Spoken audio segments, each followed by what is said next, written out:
Gallery লাফায়েতের ১৩০ বছর পূর্তি উপলক্ষে প্রতি বছরের মতো এইবার ক্রিসমাসেও ডেকোরেশন করা হয়েছে এই ম্যাজেস্টিক ক্রিসমাস ট্রি। এটা কিন্তু প্রায় ২০ ফিট টল অ্যান্ড প্যারিসের one of the biggest Christmas decoration. সাথে এবার আরও নতুনভাবে সংযোজন হয়েছে এই ইউনিক উইন্ডো ডিসপ্লেগুলো, যার সবকিছু নিয়েই থাকছে আজকের ভিডিও। সো হ্যালো এভরিওয়ান, আসসালামু আলাইকুম। কি অবস্থা সবার? আমি আজকে চলে এসেছি গ্যালারি লাফায়েতে। এটা প্যারিসের one of the most expensive shopping centre বলা যায়, বিকজ এখানে অ্যাফোর্ডেবল জিনিস খুঁজে পাওয়া একটু কঠিন। বেশিরভাগ সবকিছুই একদমই লাক্সারিয়াস। সো মেট্রো থেকে বের হয়ে ফার্স্ট অ্যাট্রাকশন এই রোডটা। ফুল স্ট্রিটটাই অনেক সুন্দর করে সাজিয়েছে, আমি একটু পরে দেখাবো। বাট তার আগে তোমরা এই উইন্ডো ডিসপ্লেগুলো দেখো। এগুলো কিন্তু আগে কোনো বছর ক্রিসমাসেই করা হয়নি, এইবার প্রথম। বিকজ এইবার গ্যালারি লাফায়েত এই পুরো শপিং মলটার ১৩০ বছর পূর্ণ হয়েছে। আর সব থেকে ইন্টারেস্টিং ব্যাপার হলো উইন্ডোতে ডিসপ্লে করা এই প্রতিটা জিনিস কিন্তু রিসাইকেল ম্যাটেরিয়াল দিয়ে তৈরি। সো দেখতে খুবই ভালো লাগছিল, মনে হচ্ছিল উপর থেকে ওদেরকে কেউ কন্ট্রোল করছে। সবগুলোর হাতে কেমন যেন সুতার মতো বাঁধা ছিল আর সবাই নড়ছে, অনেক কালারফুল ছিল। বিশেষ করে ছোট বাচ্চারা দেখে তো খুবই মজা পাচ্ছিল, এক কথায় অসাধারণ। আর প্রতিটা উইন্ডোর নিচেই কিন্তু ওদের ব্র্যান্ডের নাম লেখা, আই মিন কোন শপ বা স্টোরের উইন্ডো এটা। প্লাস মার্কেটের ভেতরে কোন ফ্লোরে তোমরা ওদের শপটা খুঁজে পাবে সেটাও লেখা ছিল। So I guess that's very useful. আর এই যে দেখো এইখানে কি পরিমাণে ভিড়, সবাই দাঁড়িয়ে দাঁড়িয়ে দেখছে, ভিডিও করছে। এইখানে আবার একটা কিউট র্যাবিট ছিল। এই উইন্ডোটা আমার কাছে অনেক ভালো লেগেছে, এটা বেশ অনেক বড় ছিল। প্লাস ভেতরে একটা স্যান্টা বানানো ছিল, দুইটা ঝাড়বাতি ছিল। এনিওয়েজ এরপরে দেখলাম গাছের লাইটগুলো জ্বালিয়ে দিয়েছে, তাই আমি রোডের এই সাইডে চলে আসলাম। পুরো রাস্তাটা একেবারে গোল্ডেন লাইটিং এ মনে হচ্ছিল শাইন করছে। দেন আবার দেখলাম এই সাইডে রোডের মিডলে একটা ক্রিসমাস ট্রি বানিয়েছে, এটাও কিন্তু দেখতে খুবই সুন্দর ছিল। আর এটা দেখতে অনেকটা রিয়েল লাগছিল, বিকজ এটা সবুজ কালারের ছিল। বাট আমি তো এক্সাইটেড ছিলাম পিঙ্কটা দেখার জন্য। বাই দা ওয়ে গ্যালারি লাফায়েতের কিন্তু দুইটা সেকশন আছে, একটা শুধুমাত্র ছেলেদের জন্য।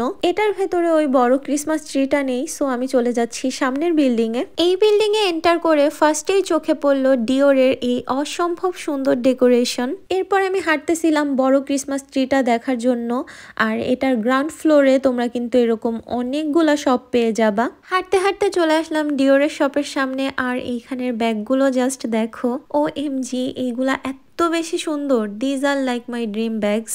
মন চাই সবগুলা কিনি, বাট আমার কাছে অত টাকা নাই, আমি গরিব। এনিওয়েজ এরপরে এখানে ছিল লুই ভুটনের শোরুম, এটা সামনে অনেক ভিড় ছিল। দেন এখানে শ্যানেলের কিছু পারফিউমও ডিসপ্লে করা ছিল, মনে মনে ভাবছিলাম এগুলা কি ফ্রি মারতে দিবে। এরপরে এখানে ছিল Gucci and wow, this was pink.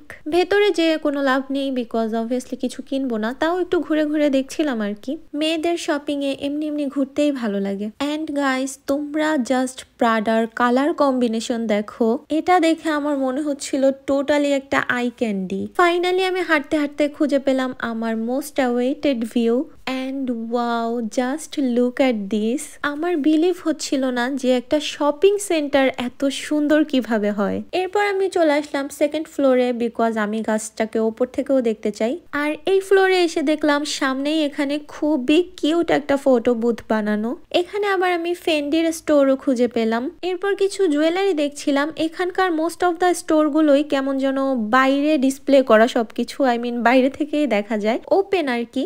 By the way gallery লাফায়েত কিন্তু প্যারিসের বিগেস্ট ডিপার্টমেন্টাল স্টোর। সো এই তো এইগুলা ছিল সব ডায়মন্ডের জুয়েলারি অ্যান্ড দাম এক একটার প্রায় 17-18 লাখ। অলসো আমি খুঁজে পেলাম ফ্রেডের এই সুন্দর নেকলেসটা, যেটার বাংলাদেশি টাকায় দাম ছিল প্রায় 93 লাখ টাকা। And I was like I should run away from here. So চলে আসলাম থার্ড ফ্লোরে। আর এই ফ্লোরে কিন্তু ট্রিটা দেখার জন্য একটা স্পেশাল ব্রিজ বানানো হয়েছে, কিন্তু ব্রিজের সামনে লাইন দেখে তো আমার পুরো মাথা ঘোরা শুরু হয়ে গেছে। আই মিন কি পরিমাণে ভিড়। এই লাইন অতিক্রম করে ওই পর্যন্ত পৌঁছাতে মিনিমাম 2 ঘন্টা তো লেগে যাবে আমার। অনেক ট্রাই করার পর ফাইনালি আমি একটা স্যাটিসফাইং প্লেস পেয়েছি, যেখানে দাঁড়িয়ে আমি ট্রির ফুল একটা ভিউ পাচ্ছিলাম।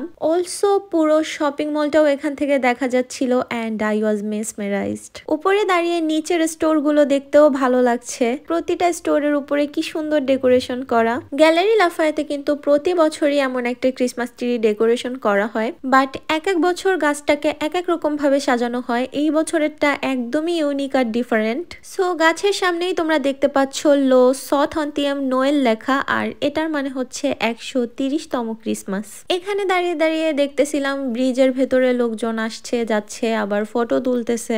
আমি ওয়েট করছিলাম লাইটিং এর জন্য, বিকজ প্রতি 30 মিনিট পর পর এই পুরো ডেকোরেশনটা মিউজিকের সাথে অনেক সুন্দর একটা লাইটিং হয়। And here it comes. এটা রিয়েল লাইফে দেখতে খুবই চেয়ারফুল, একদমই একটা ড্যান্সিং মুডে চলে যাওয়ার মতো পরিবেশ তৈরি হয়। আর এটা প্রায় 1.5 থেকে 2 মিনিট পর্যন্ত হতে থাকে। আমি কিন্তু অলরেডি এই পুরো লাইটিংটার এটার অরিজিনাল মিউজিকের সাথে একটা রিল আপলোড দিয়েছি, তোমরা না দেখে থাকলে ওটা দেখতে পারো। আই হোপ অবশ্যই ভালো লাগবে।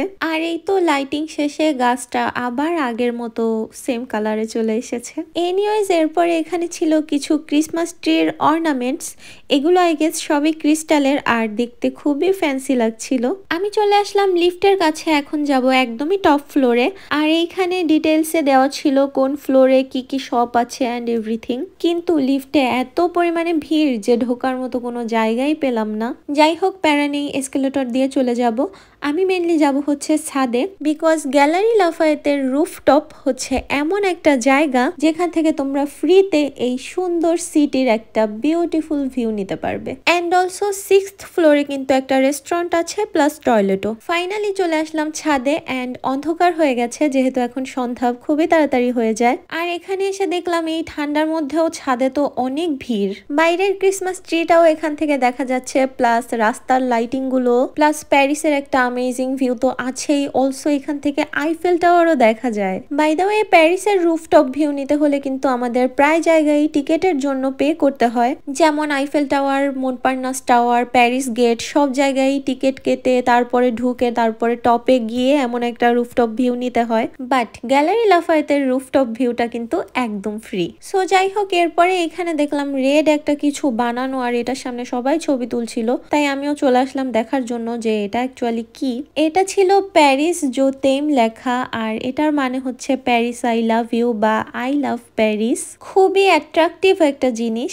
বাট আমি একটা জিনিসই ভাবছিলাম, সব লেটারগুলো ঠিক আছে কিন্তু আইটা এত ছোট কেন? এরপর আমি একটা ডিফারেন্ট অ্যাঙ্গেল থেকে আবিষ্কার করলাম আইয়ের ওপরে ডিরেক্ট আইফেল টাওয়ারটা দেখা যায়। Wow, I mean how thoughtful. Anyway, ছাদে আমি আর দাঁড়াতে পারছিলাম না, বিকজ বাতাস তো ছিলই, সাথে ওই টাইমে টেম্পারেচার মেবি ফিল লাইক 0 বা 1 ডিগ্রি ছিল। সো এই তো নিচে চলে এসেছি, আর এখন চলে যাব বাসার দিকে। কেমন লাগলো তোমাদের কাছে গ্যালারি লাফায়েতের আজকের এই ক্রিসমাস ডেকোরেশন? অবশ্যই জানাবে। ভালো লাগলে don't forget to like, comment, share and subscribe. See you in my next video. সেই পর্যন্ত সবাই ভালো থাকো, সুস্থ থাকো। আল্লাহ হাফেজ।